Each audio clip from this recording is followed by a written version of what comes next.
So today ay mag-unbox tayo ng power bank to 20,000 milliampere, and then also yung ating power bank ng TechLife. So ito ay brand ng Realme, pero ito ay under ng TechLife. Power bank 10,000 milliampere, and then yung kanyang 20 milliampere. So sa price ng ating power bank 10 milliampere, 10,000 milliampere, 799 lang siya. So ito yun. So may kasama pang buhok. Taggalin natin. Yan.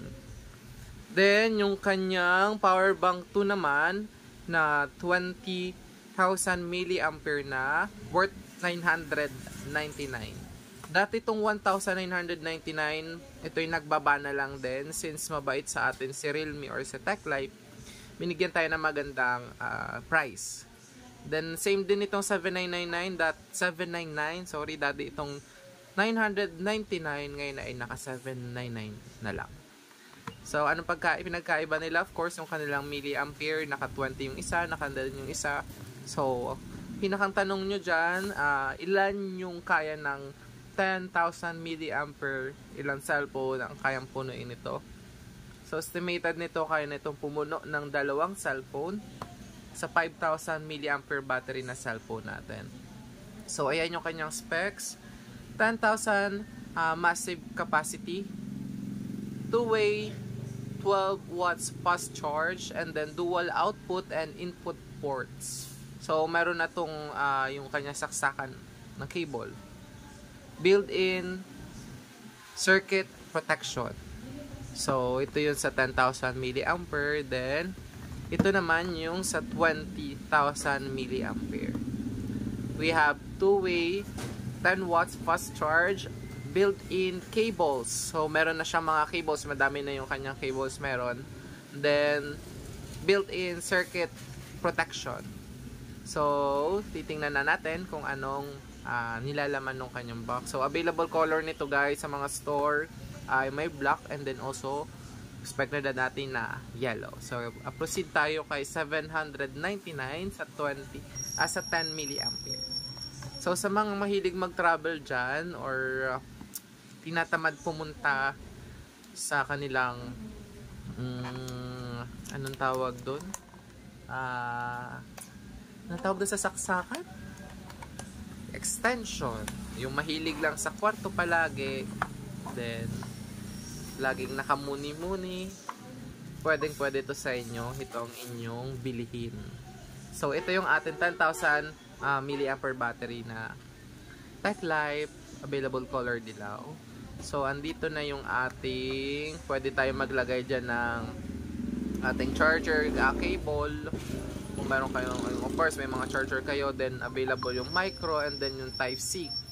So ito yung magiging way para mag-charge or once na ito'y low bat na. So dito may 4 na tuldok dyan. So yan yung indication kung full na or ilang bar na. So sa pagkakataon nito, may 2 bar na lang yung ating power bank. So once na low bat na yan, wala na yang white. Wala na yang white na yan. Tapos, yun nga, 2 ang kaya nitong punuan na cellphone. So sa box may kasama na siyang cable. So hindi nyo na kakailanganin pa ng habang cable. Ayan. Napakaganda ng kanyang cable. Naka Type-C na siya.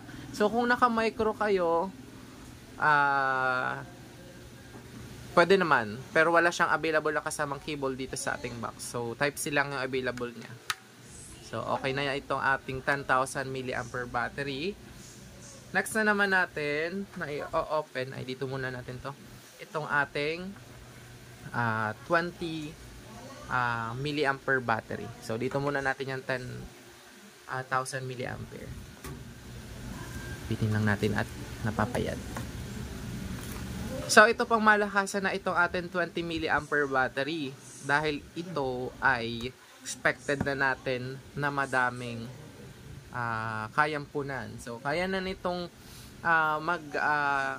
magpatakbo or magpagana ng wifi, yung mga PLDT wifi natin, kayang-kaya nito. So pag mga brownout, ito din naman kaya din ito, pero syempre kung matagal ang brownout ang labanan, go tayo kay 20 milliampere battery.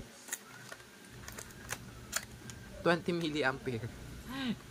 So power bank siya, hindi siya battery. Although battery na din siya. Ayan na. Baka tayo i-bash na naman.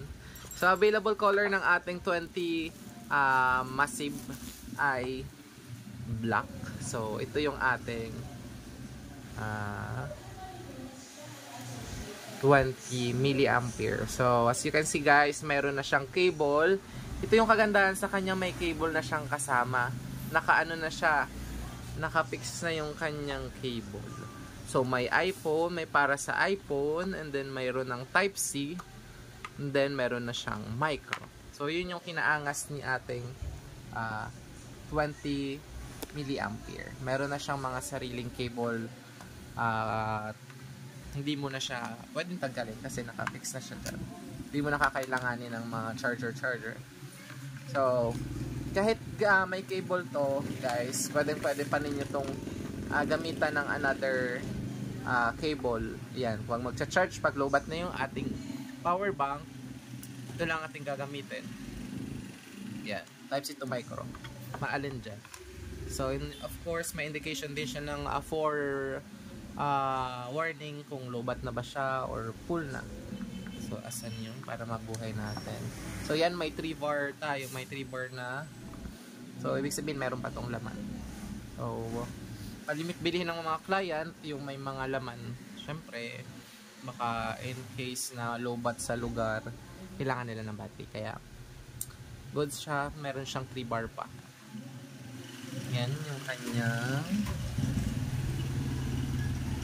Tech Life, under siya ng Realme. So, kita naman natin sa kulay. So, ito, kaya na nito ang siguro mga 3 or 4 na cellphone. 3, kaya na nito. Medyo nag-against the light tayo, guys. Medyo maaraw na kasi dito. Yan. Ang store ko, guys, ay Lopez, Quezon. So, ang ganda ng panahon. Ayan yung panahon. Medyo hindi makulimlim, hindi mainit. Pero mainit na yun. So, may event dun sa plaza. Ako ay side street. So, yan na. Okay na tayo. Ito yung ating 20 milliampere battery. So, guys, sa mga mahilig dyan mag-travel, mahilig dyan ng bataran sa kwarto, then malayo yung inyong switch or yung extension, bili na kayo ng power bank sa mga store dyan sa lugar ninyo. So, recommended to. So,